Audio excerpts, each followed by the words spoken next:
Punjabi radio USA ਪੇਸ਼ ਕਰਦਾ ਹੈ ਅੱਜ ਦਾ ਦਿਨ ਸਿੱਖ ਇਤਿਹਾਸ ਵਿੱਚ।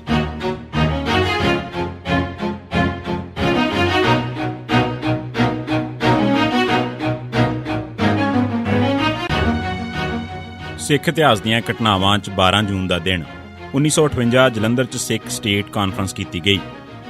12 ਜੂਨ 1958 ਦੇ ਦਿਨ ਗੁਰਦੁਆਰਾ ਸੈਂਟਰਲ ਟਾਊਨ ਜਲੰਧਰ 'ਚ ਜਥੇਦਾਰ ਪ੍ਰੀਤਮ ਸਿੰਘ ਗੁਜਰਾਂ ਤੇ ਸਰਦਾਰ ਗੁਰਚਰਨ ਸਿੰਘ ਗਰੀਬ ਦੀ ਅਗਵਾਈ ਹੇਠ ਇੱਕ ਸਿੱਖ ਸਟੇਟ ਕਾਨਫਰੰਸ ਕਰਵਾਈ ਗਈ, ਜਿਸ 'ਚ ਉਹਨਾਂ ਨੇ ਖੁੱਲ੍ਹੇਆਮ ਸਿੱਖ ਸਟੇਟ ਦੀ ਕਾਇਮੀ ਦੀ ਮੰਗ ਕੀਤੀ।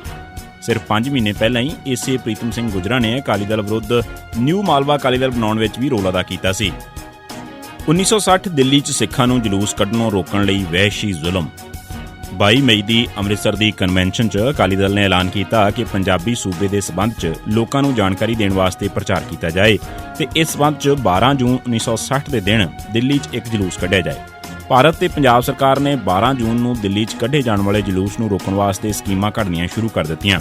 ਹਾਲਾਂਕਿ 15 ਦਿਨ ਪਹਿਲਾਂ ਡਿਪਟੀ ਕਮਿਸ਼ਨਰ ਦਿੱਲੀ ਨੂੰ ਜਲੂਸ ਕੱਢਣ ਵਾਸਤੇ ਦਰਖਾਸਤ ਦਿੱਤੀ ਜਾ ਚੁੱਕੀ ਸੀ, ਪਰ ਪੰਜਾਬ ਦੇ ਮੁੱਖ ਮੰਤਰੀ ਸਰਦਾਰ ਪ੍ਰਤਾਪ ਸਿੰਘ ਕੈਰੋਂ, ਪੰਡਤ ਜਵਾਹਰ ਲਾਲ ਨਹਿਰੂ, ਪੰਡਤ ਪੰਤ ਵਗੈਰਾ ਸਾਰੇ ਜ਼ੋਰ ਲਾ ਰਹੇ ਸਨ ਕਿ ਜਾਂ ਤਾਂ ਇਹ ਜਲੂਸ ਨਿਕਲ ਨਾ ਦਿੱਤਾ ਜਾਵੇ ਤੇ ਜੇ ਜਲੂਸ ਨਿਕਲਣਾ ਸ਼ੁਰੂ ਵੀ ਹੋਵੇ ਤਾਂ ਉਸ ਜਲੂਸ 'ਚ ਸ਼ਾਮਲ ਹੋਣ ਵਾਲੇ ਸਿੱਖਾਂ ਨੂੰ ਇੰਨੀ ਕੁੱਟਮਾਰ ਕੀਤੀ ਜਾਏ ਕਿ ਉਹ ਅਕਾਲੀ ਦਲ ਦੇ ਮੋਰਚਿਆਂ ਤੋਂ ਤੌਬਾ ਕਰ ਜਾਣ।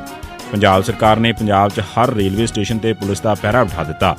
ਜਿਹੜਾ ਸਿੱਖ ਵੀ ਦਿੱਲੀ ਦੀ ਟਿਕਟ ਲੈਂਦਾ ਸੀ ਉਸ ਨੂੰ ਰੋਕ ਕੇ ਉਸ ਦੀ ਪੁੱਛ ਪੜਤਾਲ ਕੀਤੀ ਜਾਂਦੀ ਸੀ ਤੇ ਜੇ ਉਹ ਪੁਲਿਸ ਦੀ ਤਸੱਲੀ ਨਾ ਕਰਵਾ ਸਕਦਾ ਤਾਂ ਉਸ ਨੂੰ ਗ੍ਰਿਫਤਾਰ ਕਰਕੇ ਜੇਲ੍ਹ 'ਚ ਭੇਜ ਦਿੱਤਾ ਜਾਂਦਾ। ਅਜਿਹੇ ਪੁਲਿਸ ਪਹਿਰੇ ਬੱਸ ਅੱਡਿਆਂ ਤੇ ਵੀ ਲਾਏ ਗਏ ਸਨ। 9 ਤੋਂ 12 ਜੂਨ ਤੱਕ ਹਜ਼ਾਰਾਂ ਸਿੱਖਾਂ ਨੂੰ ਸਟੇਸ਼ਨਾਂ ਤੇ ਬੱਸ ਅੱਡਿਆਂ ਤੋਂ ਗ੍ਰਿਫਤਾਰ ਕੀਤਾ ਗਿਆ। ਸਿਰਫ 11 ਤਰੀਕ ਨੂੰ ਹੀ 2000 ਤੋਂ ਵੱਧ ਸਿੱਖ ਸਿਰਫ ਦਿੱਲੀ ਪੰਜਾਬ ਸਰਹੱਦ ਤੇ ਗ੍ਰਿਫਤਾਰ ਕਰ ਲਏ ਗਏ ਸਨ। ਦਿੱਲੀ 'ਚ ਵੀ ਸੈਂਕੜਿਆਂ ਦੀ ਗਿਣਤੀ 'ਚ ਅਕਾਲੀ ਲੀਡਰ ਤੇ ਵਰਕਰ ਗ੍ਰਿਫਤਾਰ ਕਰਕੇ ਜੇਲ੍ਹ 'ਚ ਭੇਜ ਦਿੱਤੇ ਗਏ, ਪਰ ਰਛਪਾਲ ਸਿੰਘ, ਜਥੇਦਾਰ ਜਗਤਾਰ ਸਿੰਘ ਤੇ ਉਹਨਾਂ ਦੇ ਕਈ ਹੋਰ ਸਾਥੀ ਪੁਲਿਸ ਨੂੰ ਝਕਾਨੀ ਦੇ ਕੇ ਗੁਰਦੁਆਰਾ ਸੀਸਗੰਜ 'ਚ ਪਹੁੰਚ ਗਏ ਤੇ ਐਲਾਨ ਕੀਤਾ ਕਿ 12 ਜੂਨ ਦਾ ਜਲੂਸ ਹਰ ਹਾਲਤ 'ਚ ਕੱਢਿਆ ਜਾਵੇਗਾ। 10 ਜੂਨ ਨੂੰ ਦਿੱਲੀ ਦੇ ਡਿਪਟੀ ਕਮਿਸ਼ਨਰ ਬੈਨਰਜੀ ਨੇ ਸਿੱਖਾਂ ਦੇ ਜਲੂਸ ਤੇ ਪਾਬੰਦੀ ਲਾ ਦਿੱਤੀ। ਉਧਰ ਪੰਜਾਬ ਸਰਕਾਰ ਨੇ ਵੀ ਇਸ ਜਲੂਸ ਨੂੰ ਨਾ ਨਿਕਲਣ ਦੇਣ ਦਾ ਐਲਾਨ ਕਰ ਦਿੱਤਾ ਤੇ ਇਸ ਦੇ ਨਾਲ ਹੀ ਪੰਜਾਬ ਤੇ ਦਿੱਲੀ ਵਿਚਕਾਰਲੀ ਸਰਹੱਦ ਸੀਲ ਕਰ ਦਿੱਤੀ। ਦਿੱਲੀ ਦੇ ਸਾਰੇ ਪਾਸੇ ਪੁਲਿਸ ਨੇ ਨਾਕੇ ਲਾ ਲਏ। ਸਿਰਫ ਗੱਡੀਆਂ ਤੇ ਬੱਸਾਂ ਹੀ ਨਹੀਂ ਬਲਕਿ ਦਿੱਲੀ ਵੱਲ ਸਾਈਕਲਾਂ ਤੇ ਆਉਣ ਵਾਲੇ ਤੇ ਪੈਦਲ ਦਾਖਲ ਹੋਣ ਵਾਲੇ ਵੀ ਗ੍ਰਿਫਤਾਰ ਕੀਤੇ ਜਾਣ ਲੱਗ ਪਏ। ਹੋਰ ਤਾਂ ਹੋਰ ਕਚਹਿਰੀਆਂ 'ਚ ਪੇਸ਼ੀ ਤੇ ਆਉਣ ਵਾਲੇ ਸਿੱਖ ਵੀ ਗ੍ਰਿਫਤਾਰ ਹੁੰਦੇ ਰਹੇ। ਦੁਪਹਿਰ 2 ਵਜੇ ਤੱਕ ਗੁਰਦੁਆਰਾ ਸੀਸਗੰਜ 'ਚ 30,000 ਤੋਂ ਵੱਧ ਸਿੱਖ ਇਕੱਠੇ ਹੋ ਚੁੱਕੇ ਸਨ। ਇੰਨੀ ਗਿਣਤੀ 'ਚ ਸਿੱਖਾਂ ਨੂੰ ਇਕੱਠੇ ਹੋਏ ਵੇਖ ਕੇ ਦਿੱਲੀ ਤੇ ਪੰਜਾਬ ਦੇ ਅਫਸਰ ਤੇ ਸਾਰੇ ਕਾਂਗਰਸੀ ਆਗੂ ਘਬਰਾ ਗਏ। ਉਹਨਾਂ ਅੰਦਰ ਇੱਕ ਡਰ ਸੀ ਕਿ ਜੇ ਸਿੱਖ ਧੱਕੇ ਨਾਲ ਜਲੂਸ ਕੱਢਣ 'ਚ ਕਾਮਯਾਬ ਹੋ ਗਏ ਤਾਂ ਸਰਕਾਰ ਤੇ ਪੁਲਿਸ ਦੀ ਬੜੀ ਬੇਇੱਜ਼ਤੀ ਹੋਵੇਗੀ। ਜੇ ਜਲੂਸ ਰੋਕਣ ਵਾਸਤੇ ਲਾਠੀ ਚਾਰਜ, ਅਥਰੂ ਗੈਸ ਜਾਂ ਗੋਲੀ ਚਲਾਉਣ ਦੀ ਕਾਰਵਾਈ ਕੀਤੀ ਗਈ ਤਾਂ ਇਸ ਕਾਰਵਾਈ ਦਾ ਵੀ ਸਿੱਖਾਂ ਨੂੰ ਫਾਇਦਾ ਹੋਵੇਗਾ ਤੇ ਸਰਕਾਰ ਦੇ ਖਿਲਾਫ ਰੋਸ ਵਧੇਗਾ। ਕਾਬਲੇ ਜ਼ਿਕਰ ਗੱਲ ਇਹ ਹੈ ਕਿ ਇਸ ਮੌਕੇ ਤੇ ਦੁਨੀਆ ਭਰ ਦੇ ਅਖਬਾਰਾਂ ਤੇ ਨਾਮਨਿਗਾਰ ਤੇ ਪ੍ਰੈਸ ਫੋਟੋਗ੍ਰਾਫ ਪੁੱਜੇ ਹੋਏ ਸਨ।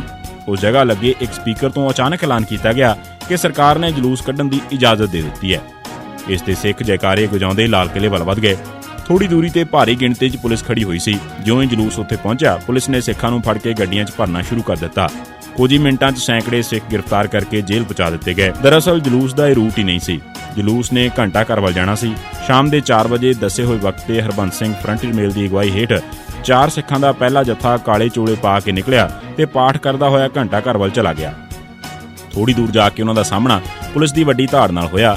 ਜਥੇ ਦੇ ਪਿੱਛੇ ਹਜ਼ਾਰਾਂ ਦੀ ਗਿਣਤੀ 'ਚ ਸਿੱਖ ਪਾਠ ਕਰਦੇ ਹੋਏ ਆ ਰਹੇ ਸਨ। ਦਿੱਲੀ ਸਰਕਾਰ ਤੇ ਪੰਜਾਬ ਸਰਕਾਰ ਤੋਂ ਮਿਲੀਆਂ ਹਦਾਇਤਾਂ ਮੁਤਾਬਕ ਪੁਲਿਸ ਨੇ ਇੱਕਦਮ ਲਾਠੀਚਾਰਜ ਕਰਨਾ ਸ਼ੁਰੂ ਕਰ ਦਿੱਤਾ। ਘੰਟਾ ਘਰ ਤੋਂ ਲਾਲ ਕਿਲੇ ਤੱਕ ਇੱਕ ਪਾਸੇ ਤੇ ਫਤਿਹਪੁਰੀ ਤੱਕ ਦੂਜੇ ਪਾਸੇ ਲਾਠੀਚਾਰਜ ਤੇ ਅਥਰੂ ਗੈਸ ਦੇ ਗੋਲਿਆਂ ਦਾ ਮੀਂਹ ਵਰਨ ਲੱਗ ਪਿਆ। ਪੁਲਿਸ ਨੇ ਇਸ ਇਲਾਕੇ 'ਚ ਕਿਸੇ ਵੀ ਸਿੱਖ ਨੂੰ ਨਾ ਬਖਸ਼ਿਆ।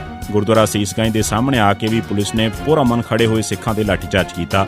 ਇਸ ਲਾਠੀਚਾਰਜ ਕਾਰਨ ਸੈਂਕੜੇ ਸਿੱਖ ਜ਼ਖਮੀ ਹੋਏ। ਪੁਲਿਸ ਦੇ ਜ਼ੁਲਮ ਦੀ ਹੱਦ ਇੱਥੋਂ ਤੱਕ ਸੀ ਕਿ ਜਿੱਥੇ ਵੀ ਕੋਈ ਪੱਗ ਵਾਲਾ ਨਜ਼ਰ ਆਉਂਦਾ ਸੀ ਉਸ ਨੂੰ ਲਾਠੀਆਂ ਮਾਰ ਕੇ ਜ਼ਖਮੀ ਕਰ ਦਿੱਤਾ ਜਾਂਦਾ ਸੀ। ਇੱਕ ਅੰਦਾਜ਼ੇ ਮੁਤਾਬਕ ਸੀਸਗੰਜ ਗੁਰਦੁਆਰੇ ਤੋਂ 3 ਕਿਲੋਮੀਟਰ ਦੂਰ ਤੱਕ ਸੜਕਾਂ ਤੇ ਗਲੀਆਂ 'ਚ ਪੁਲਿਸ ਨੇ ਸਿੱਖਾਂ ਦਾ ਸ਼ਿਕਾਰ ਕੀਤਾ। ਪੁਲਿਸ ਨੂੰ ਪੱਗ ਵਾਲਿਆਂ ਨਾਲ ਇੰਨੀ ਨਫ਼ਰਤ ਸੀ ਕਿ ਇੱਕ ਮੁਸਲਮਾਨ ਮੌਲਵੀ ਜਿਸ ਨੇ ਪੱਗ ਬੰਨੀ ਹੋਈ ਸੀ ਨੂੰ ਵੀ ਪੁਲਿਸ ਨੇ ਜ਼ੁਲਮ ਦਾ ਸ਼ਿਕਾਰ ਬਣਾਇਆ। ਪੁਲਿਸ ਪਾਗਲਾਂ ਵਾਂਗ ਸਿੱਖਾਂ ਤੇ ਹਮਲਾ ਕਰ ਰਹੀ ਸੀ। ਸਿੱਖਾਂ ਨੂੰ ਦੁਕਾਨਾਂ ਤੇ ਹੋਟਲਾਂ 'ਚੋਂ ਕੱਢ ਕੇ ਕੁੱਟਿਆ ਜਾ ਰਿਹਾ ਸੀ। ਇੱਕ ਰਿਕਸ਼ਾ ਡਰਾਈਵਰ ਜੋ ਸਵਾਰੀਆਂ ਲੱਭ ਰਿਹਾ ਸੀ ਨੂੰ ਵੀ ਪੁਲਿਸ ਨੇ ਬੁਰੀ ਤਰ੍ਹਾਂ ਕੁੱਟਿਆ ਮਾਰਿਆ ਤੇ ਫਿਰ ਜੇਲ੍ਹ 'ਚ ਸੁੱਟ ਦਿੱਤਾ, ਜਿੱਥੇ ਉਹ ਸ਼ਹੀਦ ਹੋ ਗਿਆ। ਇੱਕ ਘਟਨਾ ਇਹ ਵੀ ਸਾਹਮਣੇ ਆਉਂਦੀ ਹੈ ਕਿ ਇੱਕ ਸਿੱਖ ਦੁਕਾਨ ਤੋਂ ਸੋਡਾ ਖਰੀਦ ਰਿਹਾ ਸੀ। ਇੱਕ ਪੁਲਿਸੀਏ ਨੇ ਉਸ ਦੇ ਕੋਲ ਜਾ ਕੇ ਉਸ ਨੂੰ ਬੁਰੀ ਤਰ੍ਹਾਂ ਮਾਰਿਆ। ਉਹ ਕਹਿਣ ਲੱਗਾ, ਮੈਂ ਇੱਕ ਪ੍ਰੋਫੈਸਰ ਹਾਂ ਤੇ ਮੈਂ ਜਲੂਸ 'ਚ ਸ਼ਾਮਲ ਨਹੀਂ ਹਾਂ। ਪਰ ਪੁਲਿਸ ਵਾਲੇ ਨੇ ਉਸ ਨੂੰ ਮਾਰਨਾ ਜਾਰੀ ਰੱਖਿਆ ਤੇ ਆਖਿਆ ਕਿ ਤੁਮ ਪ੍ਰੋਫੈਸਰ ਹੋ ਜਾਂ ਕੁਛ ਹੋਰ, ਸਾਲੇ ਸਿੱਖ ਤੋਂ ਹੈ। 1984 ਰੇਡੀਓ ਤੋਂ ਦਰਬਾਰ ਸਾਹਿਬ ਦਾ ਕੀਰਤਨ ਸ਼ੁਰੂ। ਸਿੱਖ ਕਾਫੀ ਸਮੇਂ ਤੋਂ ਮੰਗ ਕਰ ਰਹੇ ਸਨ ਕਿ ਦਰਬਾਰ ਸਾਹਿਬ ਦਾ ਕੀਰਤਨ ਰੇਡੀਓ ਰਾਹੀਂ ਸੁਣਾਉਣ ਦੀ ਇਜਾਜ਼ਤ ਦਿੱਤੀ ਜਾਵੇ, ਪਰ ਸਰਕਾਰ ਇਹ ਗੱਲ ਮੰਨਣ ਨੂੰ ਤਿਆਰ ਨਹੀਂ ਸੀ।